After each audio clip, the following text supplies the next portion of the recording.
Graça e paz, meus irmãos e irmãs, que a graça e a bondade do Senhor abençoe sua vida. Seja bem-vindo a mais uma aula da nossa Escola Bíblica Virtual. Há algumas semanas estamos tratando de temas relacionados ao livro Simplesmente Cristão, de N.T. Wright. E hoje será a última aula dessa série baseada no livro. Hoje o tema é Crer e Pertencer. Todos nós, quando pela fé, cremos no Senhor Jesus Cristo, a gente naturalmente vai pertencer à Igreja do Senhor Jesus. Essa igreja que hoje é a cooperadora de Deus na missão do mundo. Lá atrás, quando a gente começou essa série, falamos de que Deus, ao criar o mundo, criou tudo muito perfeito, criou os homens numa relação perfeita com a natureza e uns com os outros, mas o pecado fez com que tudo isso fosse desfeito e aí viesse uma ordem de coisas trágicas para a humanidade, né? O pecado original, expressão que Santo Agostinho usava, né? Trouxe uma consequência de ordens trágicas para o mundo, de sofrimento do ser humano, a própria natureza sofre dor de parto, como Paulo fala.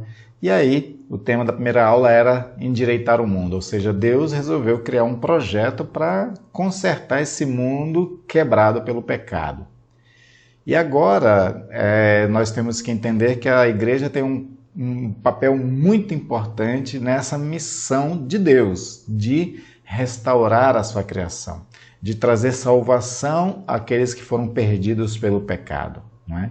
Então, crer e pertencer vai trabalhar um pouco esses temas hoje e principalmente nós vamos ver aqui como foi essa grande obra de salvação de Deus, a qual Ele nos incluiu nela. Como Deus nos incluiu nessa missão, como Deus nos incluiu nesse grande projeto de salvar a humanidade e de endireitar o mundo, usando a expressão do N.T. Wright, tá certo? Mas antes de a gente ver tudo isso, quero convidar você para ler um texto comigo que eu vou colocar na tela, baseado em João, capítulo 14, versículo 23. Lá o texto diz o seguinte: Respondeu Jesus: Se alguém me ama, guardará a minha palavra, e meu Pai o amará, e viremos para ele e faremos nele morada. Então o texto trabalha umas revelações de Jesus muito interessantes que nós vamos devagarzinho, né, comentando essa passagem bíblica dentro desse tema, crer e pertencer. Mas antes, vamos pedir do Senhor graça, vamos pedir dele sabedoria, vamos pedir que ele nos instrua com a sua palavra, que a gente compreenda e seja edificado por ela. Oremos. Deus querido e amado, louvado e engrandecido seja o teu nome, Senhor.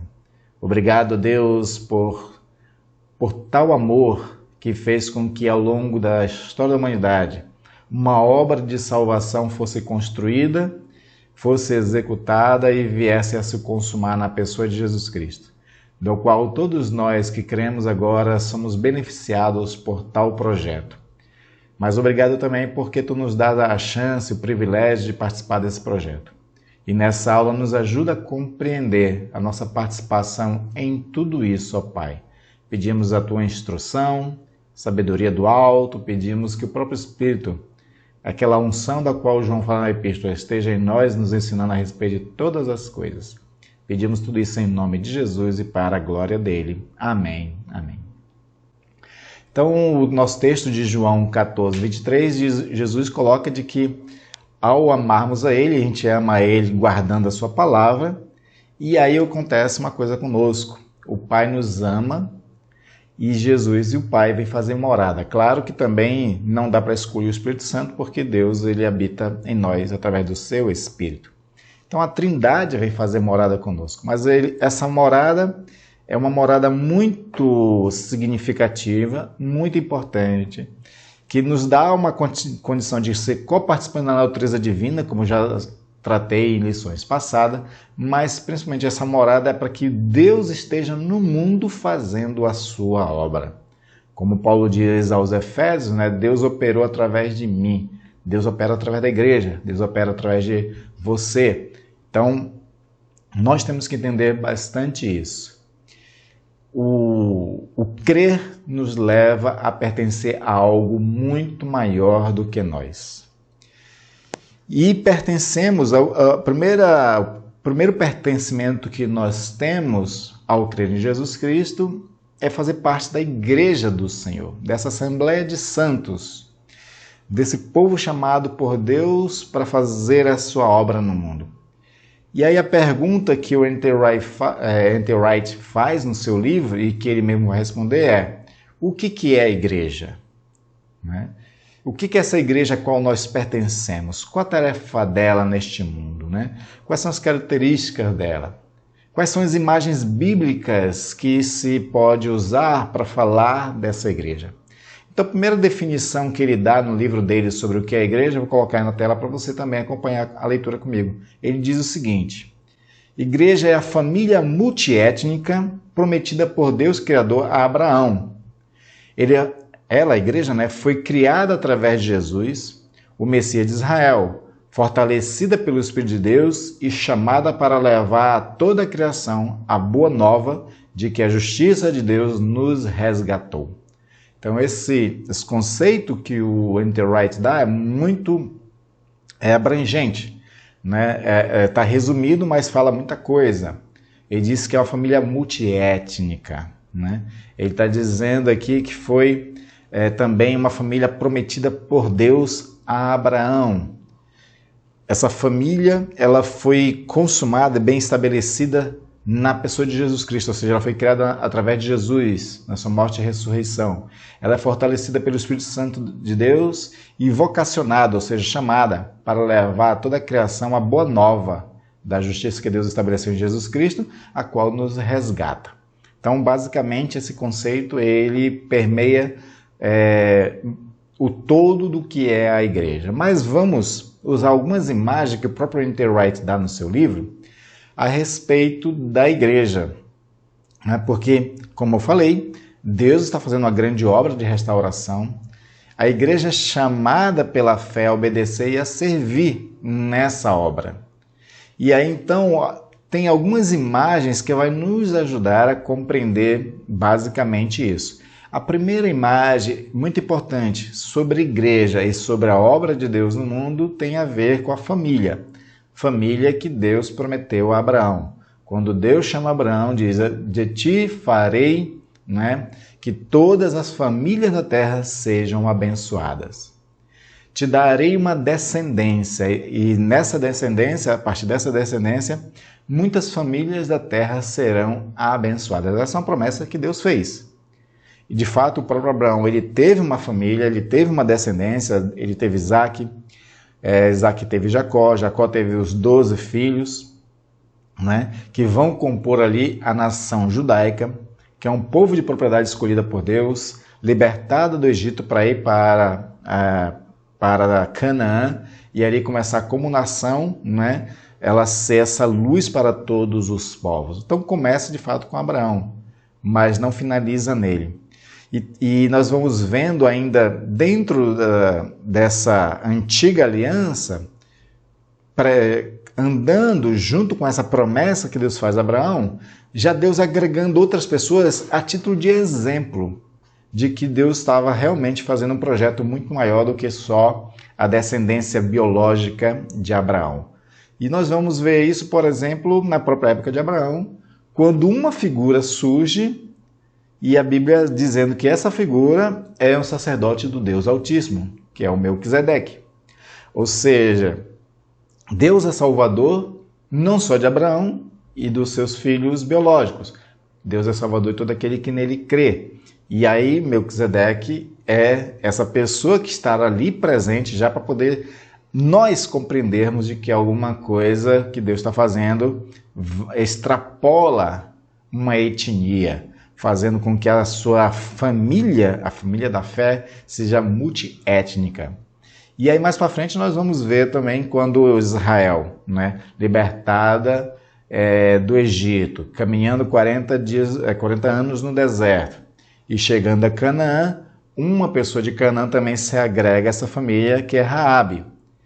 Raabe, ela teve a importância não só de poder esconder os espias da terra, né, de protegê-los para que eles não fossem mortos, mas ela também acaba se casando com um israelita e mais tarde fazendo parte, né, da genealogia de Jesus. Mateus, quando vai descrever a genealogia de Jesus, coloca Raabe, assim como coloca, né, anos mais tarde também uma outra pessoa nessa genealogia que também não era descendente de Abraão, que era a Ruth. Ruth era uma moabita e ela se casa com um israelita, né, que vai casar com Boaz, e o Boaz, ele é o avô de Davi, né?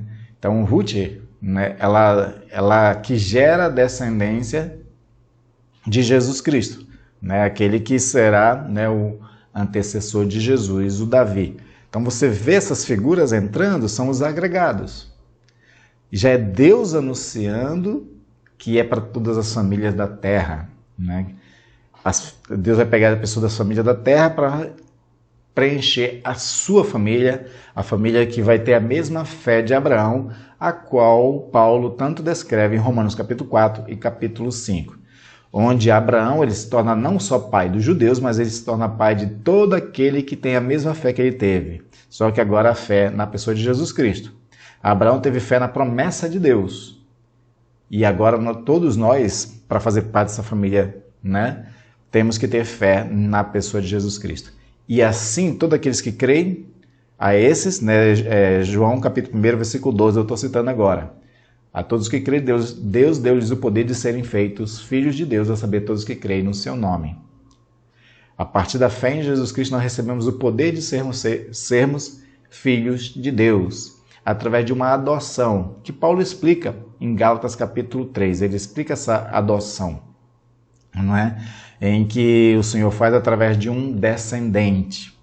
Paulo ele interpreta aquele texto da promessa de Deus a Abraão, do teu descendente farei, né, que todas as famílias da terra sejam abençoadas. Então é do descendente no singular, ou seja, de uma pessoa só. E essa pessoa é Jesus Cristo.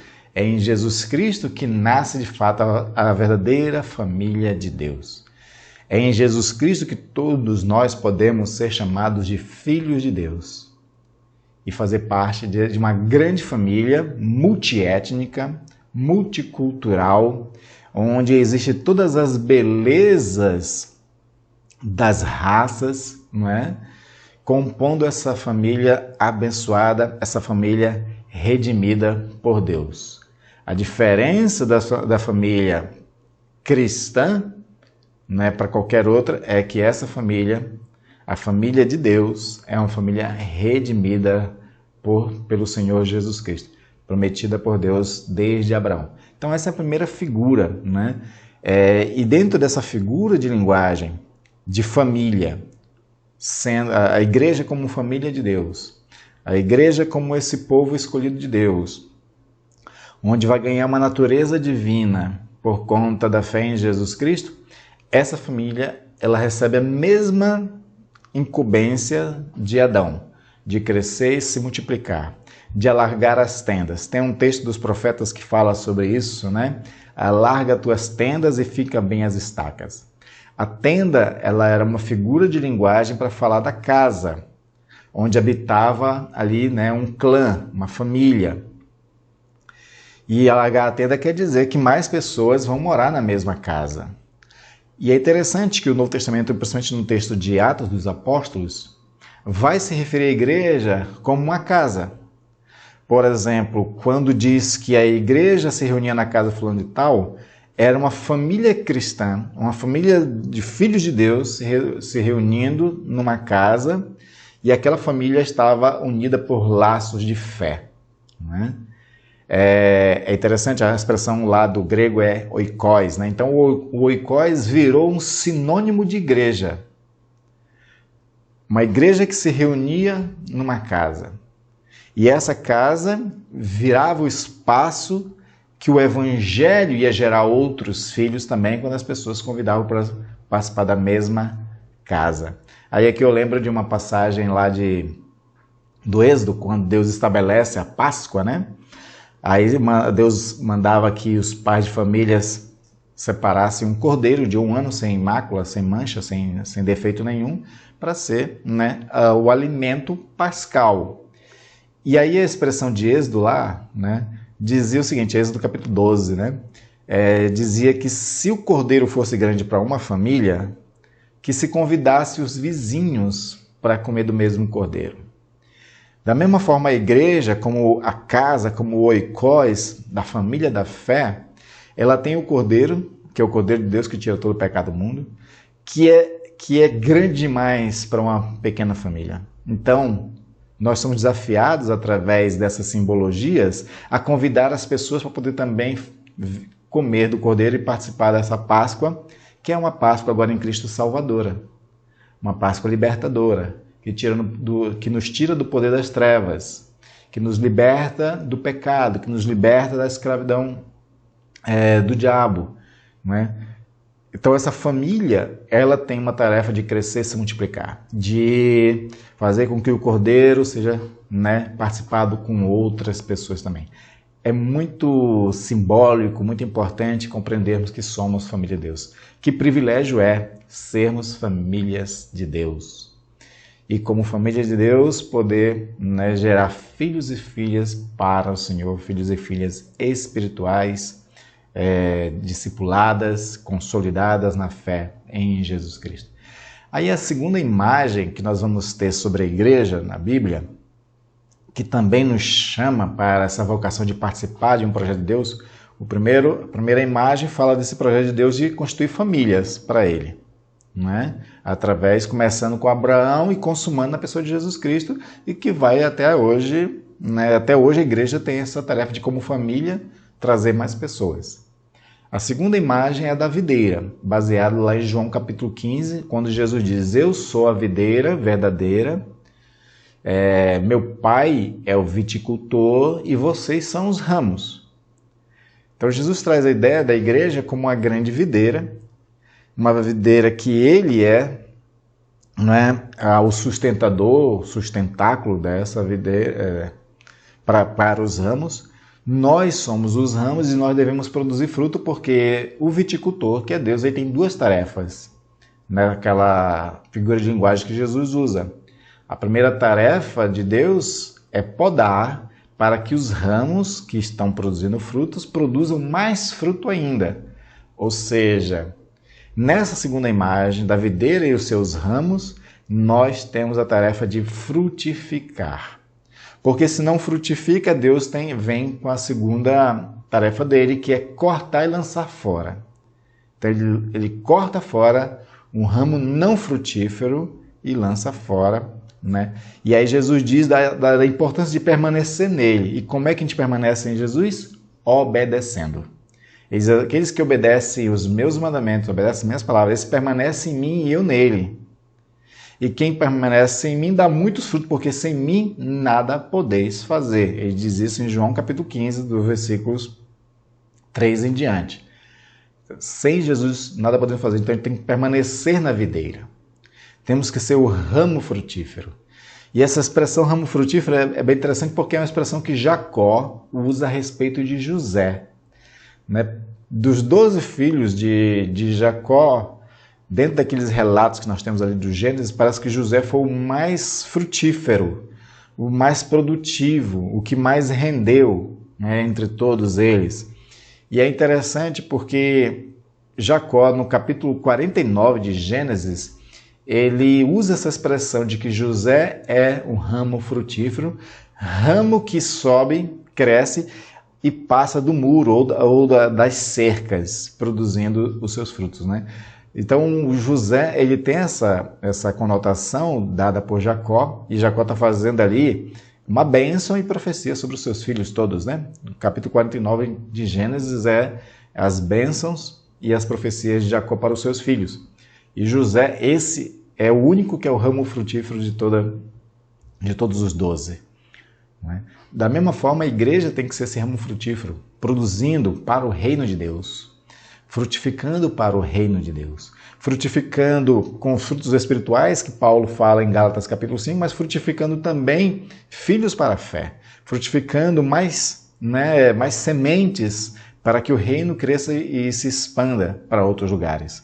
E aí aqui eu queria lembrar você, a título de ilustrar essa questão do crescimento da igreja, com o cajueiro de Pirangi. Cajueiro de Pirangi fica ali perto de Natal, no Rio Grande do Norte, né? E é considerado o maior cajueiro do mundo.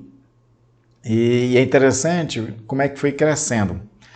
Os pesquisadores descobriram que o que aconteceu com aquele cajueiro é que, em vez de ele crescer, né, verticalmente, ele teve um processo de crescimento chamado de mergulha. O que é um mergulho? É quando ele cresce horizontalmente por os lados, aí os galhos, por ficarem pesados, eles encostam no chão. A parte do galho encostado no chão cria raízes e dá força para poder que cresça mais ainda aquele ramo, né, um novo galho, como se fosse uma nova árvore, e vai crescendo. E assim foi se expandindo, ocupando um quarteirão enorme, né? E agora o que é interessante, apesar de que esses galhos foram criando raízes, mas o cajueiro inteiro ele é sustentado pelo caule e pela raiz principal. É o caule e a raiz principal que dão vidas e são responsáveis pela vida daquele grande cajueiro. Assim é a igreja.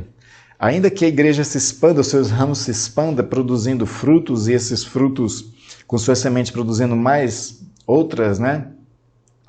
Na verdade, todos nós estamos ligados ao mesmo caule e à mesma raiz que é Jesus Cristo. Porque se não tivermos ligado ao caule e à raiz que é Jesus Cristo, a gente não tem vida em nós mesmos. Né? Pode ser qualquer outro tipo de planta, mas não a verdadeira videira, ou seja, não é a verdadeira igreja do Senhor Jesus Cristo. Então, nós temos essa tarefa. Jesus, ele diz lá em João 15, logo depois dessa parábola, ele fala dos discípulos dizendo o seguinte: eu que vos escolhi e vos designei para que vades e vocês deem fruto. E vocês deem frutos e o fruto de vocês permaneçam. Né? Ou seja, Jesus deu uma incumbência para os discípulos, e quando ele dá uma incumbência para os discípulos é para toda a sua igreja, de que toda a sua igreja frutifique, toda a sua igreja expanda, seja um ramo frutífero. Ao se expandir o ramo, ela está em colaboração com o reino de Deus, com Deus, né, para que o reino de Deus cresça. E aí vem a terceira imagem, que fecha essas compreensões, né, sobre essa questão de como contribuir para o crescimento do reino, para fazer parte desse grande projeto de salvação, de restauração que Deus está fazendo no mundo, que é a figura do corpo. Uma figura de linguagem muito usada por Paulo nas suas epístolas, principalmente nas epístolas aos Coríntios. Lá ele vai dizer, em 1 Coríntios capítulo 12, versículo 27, que nós somos o corpo de Cristo. Individualmente, nós somos membros do corpo. O corpo de Cristo é a igreja. E cada um de nós, individualmente, somos membros desse corpo. Né? E aí, nesse capítulo 12 de 1 Coríntios, Paulo ele vai defender, com muitos argumentos, a utilidade de cada membro. A importância de cada membro, porque cada membro, fazendo parte desse corpo, ele tem uma missão a ser cumprida. E aí ele vai chegar a dizer que até aqueles membros que é chamado de inferiores ou sem importância, eles têm tanta importância quanto os outros. Então, um pé não pode dizer para o olho que não precisa dele. Então, Paulo trabalha a ideia do corpo, que esse corpo, ele para funcionar de forma orgânica, ele precisa um dos outros. Os membros precisam um dos outros. Quando os membros, segundo a justa cooperação de cada parte, efetuam o seu trabalho, gera o aumento do corpo, para crescer em amor, baseado, né, eu estou usando aqui agora, né, a passagem de Paulo aos Efésios, capítulo 4, versículo 16. Quando cada parte efetua sua própria tarefa, faz com que haja uma justa cooperação para o crescimento da igreja em amor. E quando cresce em amor, ela cresce em graça, ela cresce em números, ela vai expandindo-se, esse corpo, e tomando cada vez uma forma cada vez maior. Né? Jesus ele tem essa tarefa, né, de fazer com que o corpo esteja trabalhando. E esse corpo está ligado, claro, à cabeça. Cabeça é Cristo. É da cabeça que vem a ordem, é da cabeça que vem as instruções, é da cabeça que vai guiando o corpo para fazer a missão. E se Deus está em missão, Cristo está na missão, o Espírito Santo está na missão, o corpo deve estar também na mesma missão. Não existe essa ideia de o corpo sem cabeça, né? Isso aí faz parte do folclore, corpo sem cabeça. Na ideia de Paulo, esse corpo, essa igreja, tem um cabeça que é Cristo Jesus, que deve guiar todo o corpo, e ele está em missão. Se nós não queremos estar em missão, a gente não está no corpo. Se a gente não está em missão, estando no corpo, é um membro doente do corpo. E Paulo fala de que quando o membro está doente, todos os outros também adoecem. E é necessário haver cura, e o Espírito Santo ele vem para trabalhar nessa cura. De tempos em tempos, o Espírito Santo está fazendo uma renovação no corpo, ele está fazendo uma cirurgia, uma operação no corpo para que o corpo todo seja saudável e a igreja cresça. Porque a tendência de um corpo saudável é crescer. E aí faz mais ainda. O Espírito Santo ele também potencializa o corpo, potencializa o membro para fazer a missão do reino de Deus, para fazer que a obra seja cumprida com efetividade. E ele faz isso distribuindo dons. Ele distribui dons para todos os membros do corpo. Ele não faz acepção de pessoas. Ele não exclui pessoas, ele dota todo o corpo com dons, para que todos possam assim servir, cooperar com Deus na missão de Deus, né? Então essas figuras de linguagem, essas imagens que é a família, a videira, o corpo, são imagens que mostram que a igreja, ela é projeto de Deus, ela é a bênção de Deus, mas ela é também agente de Deus para continuar essa missão. Deus está no mundo fazendo a sua missão e quem faz essa missão, né? Quem coopera com essa missão é a igreja do Senhor Jesus Cristo, né? E aí nós temos que ter bem claro isso, de que nós estamos no mundo em missão. Nós somos os beneficiários da eleição de Deus, nós somos beneficiários da graça de Deus, nós somos beneficiários de todas as bênçãos de ordem espiritual, né? Como Paulo diz aos Efésios, 1 versículo 3, né? Bendito Deus e Pai do nosso Senhor Jesus Cristo, que nos abençoou com toda a sorte de bênção espiritual, né? Então, nós somos beneficiados com toda essa sorte de bênção espiritual, mas também somos agentes de promoção dessas bênçãos para outras pessoas, né? A família precisa crescer. A videira tem que fazer, cresce através dos seus ramos. O corpo de Cristo cresce onde os membros cooperando uns com os outros com seus dons, né? E assim a igreja faz a missão no mundo. E por que tudo isso? Porque como nós começamos a nossa lição, né, e é o início dessa série, Deus está querendo endireitar o mundo quebrado. O mundo que foi corrompido pelo pecado, o mundo que foi destruído pelo pecado. E Deus está querendo endireitar. E a igreja deve estar envolvida nesse projeto. A igreja ela não vai salvar o mundo. A igreja não vai transformar todas as sociedades e transformar o mundo. Mas ela tem a missão de anunciar as boas novas, de levar a esperança da salvação. A igreja pode não salvar o mundo e nem transformar o mundo, mas ela pode, através do evangelho, transformar vidas de pessoas. Ainda que o mundo todo esteja perecendo, jaz no maligno, aquela coisa toda, mas a igreja onde ela é plantada, né, ela tem a função e trabalha para cooperar com Deus, para poder, ao redor dela, as pessoas serem alcançadas pelo evangelho, serem transformadas pelo evangelho, serem regeneradas pelo Espírito Santo, fazer parte da família de Deus, elas serem um ramo que permanece na videira, ela ser um corpo que recebe, ela ser membro de um corpo que recebe dons espirituais para servir outras pessoas. E assim é que a igreja vai tomando, né, parte nessa grande missão de Deus, contribuindo com uma obra maravilhosa de Deus.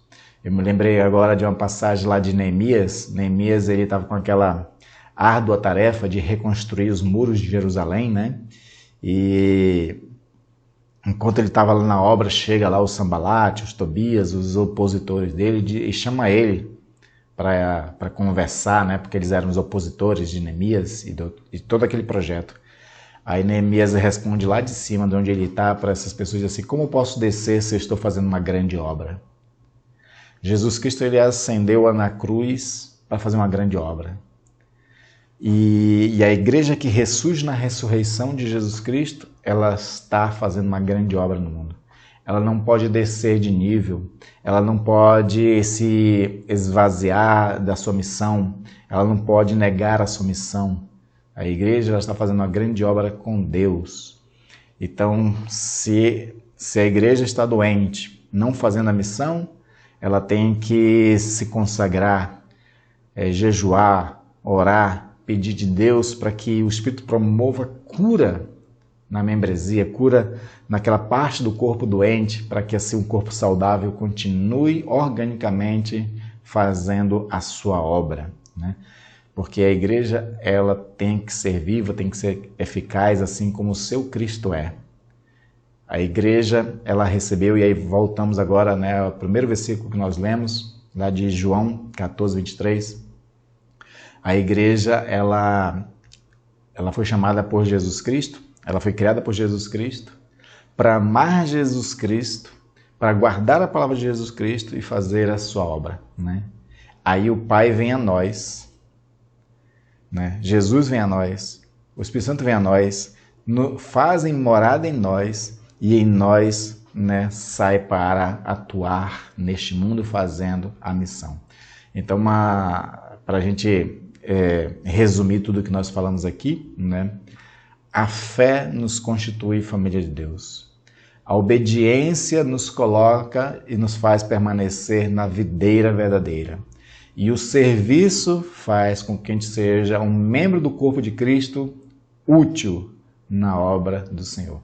Porque Deus amorosamente nos chamou para crer em Cristo Jesus e na sua salvação, né? E quando nós chegamos à fé, nós fomos regenerados pelo Espírito Santo. Fomos incluídos na videira, né? E uma vez na videira, a gente também como membro no corpo de Cristo, vocacionados para servir na missão do Senhor. Amém? Então, eu espero que essa lição tenha estimulado você a entender que você faz parte da família de Deus, se você tem fé no nosso Senhor Jesus Cristo. Você deve permanecer na videira, gerando frutos, né, como um ramo frutífero, e você recebe o Espírito Santo para poder, você como membro do corpo de Cristo, atuar de forma poderosa na força e no poder do Espírito Santo neste mundo. Espero que você esteja estimulado a isso, fazer isso, para que assim nós sejamos todos cooperadores de Deus na expansão do reino e na salvação e na bênção de outras pessoas das famílias da terra. Amém, queridos? Hoje nós encerramos então essa série de estudo baseado no livro Simplesmente Cristão, de Ellen G. White. Na próxima terça-feira nós vamos começar uma nova série. Eu espero que tenha sido bênção para você, né, todos os nossos estudos até aqui, e aguardo você para a nova série. Que Deus abençoe você.